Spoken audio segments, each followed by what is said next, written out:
అకాల వర్షాలు చీడపీడల ఉధృతి కారణంగా రెండు తెలుగు రాష్ట్రాల్లో ఈ ఏడు మామిడి దిగుబడులు 50% పైగా తగ్గుముఖం పట్టాయి. పూత ఆలస్యంగా రావటం, అందులోనూ మగపూత అధికంగా ఉండటంతో మామిడి రైతులకు నిరాశే మిగులుతోంది. అసలే పంట లేదని రైతులు ఆవేదనలో ఉంటే రానున్న రోజుల్లో భారీ వర్షాలు ఉన్నాయన్న వాతావరణ నిపుణుల ప్రకటన మరింత కలవరపెడుతోంది.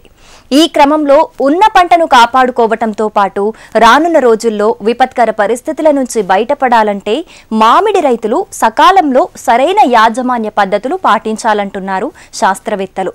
మరి మామిడి సాగులో పాటించాల్సిన మెలకువలపై, తీసుకోవాల్సిన జాగ్రత్తలపై హైదరాబాద్లోని కేవీకే క్రీడా హార్టికల్చర్ నిపుణులు జి శ్రీకృష్ణ గారితో మా ప్రతినిధి రమేష్ ముఖాముఖిని ఇవాల్టి నీలతల్లి కార్యక్రమంలో చూసేద్దాం పదండి.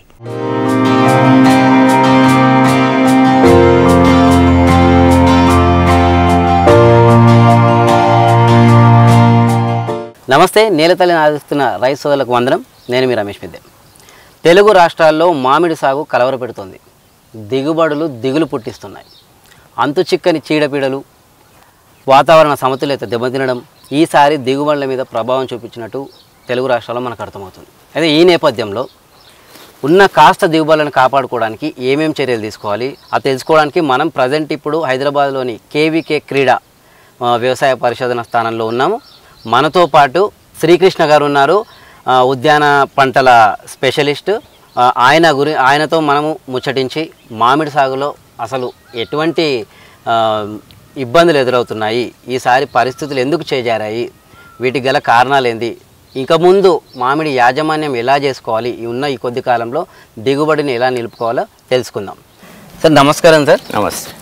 ప్రస్తుతం మీరు చూస్తున్నట్టయితే తెలుగు రాష్ట్రాల్లో మామిడి దిగుబడులు అయితే రైతుకి కలవరపెడుతున్నాయి. అసలు ఏమంటారు? మొదటగా ప్రధానంగా కారణాలు ఏంటి? మామిడి రారాజు, పండ్ల తోటల్లో రారాజు మన తెలంగాణ కానీ ఆంధ్రప్రదేశ్, కంబైన్డ్ ఆంధ్రప్రదేశ్, తెలుగు రాష్ట్రాల్లో దేశంలోనే ప్రథమ స్థానంలో ఉత్పత్తిలో కానీ ఉత్పాదకతలో కానీ ఉన్నాయి. విస్తీర్ణంలో కూడా ఇది ఎక్కువ భాగము పండ్ల తోటల్లో ఎక్కువ భాగం మామిడి విస్తరించి ఉంది. కాకపోతే ఈ సంవత్సరం, గత సంవత్సరంలో మనకి ఏదైతే బెట్ట సమయం ఉండిందో, మామిడికి పూత కోసం బెట్టకు వదులుతాము, ఆ సమయంలో విపరీతంగా వర్షాలు పడ్డాయి. వర్షాలు పడడం వల్ల మనకి బెట్ట పరిస్థితుల నుంచి బయటపడి మొక్క ఆకులు కొమ్మలు రావటం వలన పూత పర్సెంటేజ్ అనేది శాతం అనేది తగ్గింది. ఈ తగ్గడము దాంతోపాటుగా పూత లేటుగా రావటం జరిగింది. పూత లేట్ అంటే మనకు జనవరి లోపల మనకి పూత వస్తే ఈ సమయానికి ఒక కాయ సైజు, బత్తాయి కాయ సైజు వరకు వచ్చేది. కాకపోతే బెట్ట పరిస్థితులు వర్షాలు పడడం వలన మనకి పూత పూసే సమయము సుమారుగా మార్చి వరకు కూడా ఎక్స్టెండ్ అయింది. సో దీనివలన ఏమవుతుందంటే ఉష్ణోగ్రతలు పెరిగే కొద్దీ ఉన్న పూత అంతా రాలిపోవటం, పిందె వచ్చిన పూతలో కూడా ఎక్కువ శాతము 99% మగ పూతనే ఉండేది. సో ఆడపూలు వస్తేనే, ద్విలింగ పూలు పుష్పాలు వస్తేనే మనకి కాయగా మారేదానికి అవకాశం ఉంది. సో ఆడపూలు లేకపోవటం, మగపూలు రావటం, లేటుగా పూత రావటం, దీనివలన ఎక్కువ మనకి పిందె గట్టే శాతం పెరిగే శాతం తగ్గిపోవటం జరిగింది.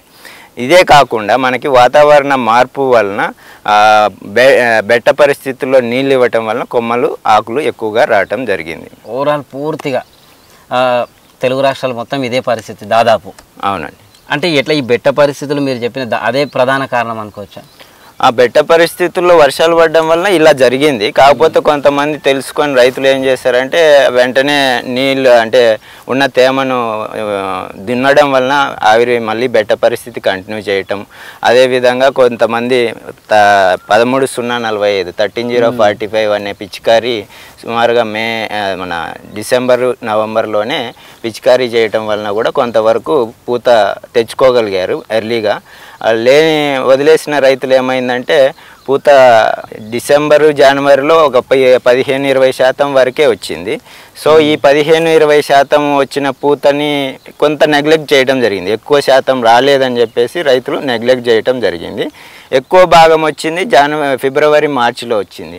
కానీ రైతులకు తెలియని విషయం ఏంటంటే మనకి డిసెంబర్లో వచ్చిన పూతనే మనం నిలబెట్టుకోగలిగితే ఖచ్చితంగా అది మనకి చేతికి వచ్చే పంట. ఫిబ్రవరి మార్చిలో వచ్చిన పూత మనకి ఎక్కువ భాగము రాలిపోయేదానికే అవకాశం ఉంది. దాంట్లో కూడా మగ పూత పర్సెంటేజ్ ఎక్కువ ఉండటం వల్ల పూత వచ్చినప్పుడు ఆనందపడడం తప్పితే మొత్తం రాలిపోవటమే జరుగుతుంది దానివల్ల. అంటే సార్ ఇప్పుడు మీరు అన్నట్టుగా డిసెంబర్లో వచ్చిన పూతని నిలబెట్టుకునేందుకు ఏమి చేయలేకపోయి ఉంటే ఈ ప్రాబ్లం ఏర్పడి ఉంటుంది అటు, ఒకవేళ అది కూడా ఇంకో కారణం అంటున్నారు కదా? అది అప్పుడు కొంచెమే వచ్చిందని చెప్పేసి దానికి పూత, పచ్చి పూత, పూత విచ్చుకున్న దశ, అలాగే పిందె దశ, ఆ 3 దశలలో పిచికారీ చేయాల్సినవి చేయలేదు. దానివల్ల పౌడరీ మిల్లి అంటే బూడిద తెగులు, మచ్చ తెగులు, తేనె మంచు పురుగు, తామర పురుగు, వీటి వలన పూత వచ్చినది కూడా చాలా వరకు పోగొట్టుకోవడం జరిగింది. అంటే సరే ఇప్పుడు తామర పురుగు అంటే ఈ మధ్య కాలంలో మనకు మిర్చి పంటలో వచ్చింది, అంటే దీనికి అది రెండు ఒకే తామర పురుగు అంటారా? మనకి మామిడిలో ఇప్పటి వరకు వస్తున్న తామర పురుగు నార్మల్ సాధారణ తామర పురుగు. మిర్చిలో వచ్చింది వెస్ట్రన్ బ్లాక్ థ్రిప్స్, వెస్ట్రన్ నల్ల తామర పురుగు. అది ఇంకా కొంత సందర్భాలలో గమనించడం జరిగింది. పెద్ద ఎత్తున మామిడికి ఆశించిన దాఖలాలు అయితే లేవు. ఫ్యూచర్లో వచ్చేదానికి అవకాశం ఉంది. ఎందుకంటే దీనికి ఒక పంట అనేది కాకుండా చాలా పంటల్లో కూడా విస్తరిస్తుంది నల్ల తామర పురుగు అనేది. కొద్దిగా జాగ్రత్తగా ఉండాల్సి వస్తుంది. అంటే ఇది మొదటిసారి అంటారా ఇప్పుడు మామిడి మీద అది అటాక్ చేయడం? First time. ఈ తామర పురుగు అనేది గత సంవత్సరంలో మిర్చి విపరీతమైన నష్టం వాటిల్లింది. లక్షల రైతులు ఇబ్బంది పడ్డారు. అది ఇతర పంటలకు కూడా ఆశించేదానికి ఖచ్చితంగా అవకాశం ఉంది. అంటే సార్ ఇప్పుడు మీరు చూసిన పరిశోధనలో కానీ మీరు చేసిన సర్వేలో కానీ ఇప్పటి వరకు ఈసారి ఈ ఏడాది దిగుబడులు తగ్గినాయి కదా, అయితే దీని మీద ప్రభావము ఒక తామర పురుగు ఉందా, ఇంకా మిగతా ఏమైనా ఉన్నాయా?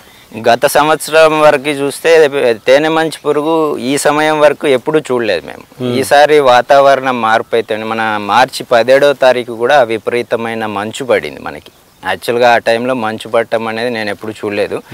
మార్చి 17వ తారీఖుకి 2 రోజులు కంటిన్యూగా పొద్దునే పూట పొగమంచులాగా విపరీతంగా వచ్చింది. దానివల్ల మనకి తేనె మంచు పురుగు అనేది ఎక్కువ సమయము ఆశించేదానికి ఇప్పుడు కూడా మన ఈ తోటలో కూడా తేనె మంచు పురుగు వల్ల బంక గారటం, దానికి సెకండరీ ఇన్ఫెక్షన్ కింద మసి తెగులు, సూతి మోల్డ్ అనేది రావటం, దీనివలన పంట మీద కూడా ప్రభావం చూపేదానికి అవకాశం ఉంది.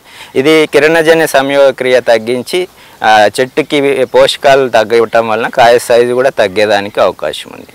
అంటే సార్ ఇప్పుడు ఈ తేనె మంచు అన్నారు కదా, అంటే ఒక్కసారి చెట్టు మీద ఆక్యుపై అయితే వచ్చి వాలితే ఎన్ని రోజుల వరకు దాన్ని డ్యామేజ్ చేస్తూనే ఉంటుంది? అది మన చెట్టు బెరడులో క్రాక్స్ ఉంటాయి కదా, వాటిల్లో కూడా నిల్వ ఉంటుంది. మీరు ఇది పూర్తిగా కంట్రోల్ చేయాలంటే జనరల్గా రైతులకు మేము సూచించేది ఏంటంటే ఆగస్టు సెప్టెంబర్ మాసాల్లో ఈ మొదళ్ళ మధ్యలో ఎక్కడైతే చీలికలు ఉంటాయో వాటిలో ఎక్కువ స్థావరాలు ఏర్పరచుకొని ఉంటాయి. చెట్ల మొదళ్ళ దగ్గరికి పోయి చెయ్యి పెట్టగానే జువ్వుమని సౌండ్ వస్తుంది. అది అడల్ట్ దశ అన్నమాట, అంటే పక్వత వచ్చిన దశ.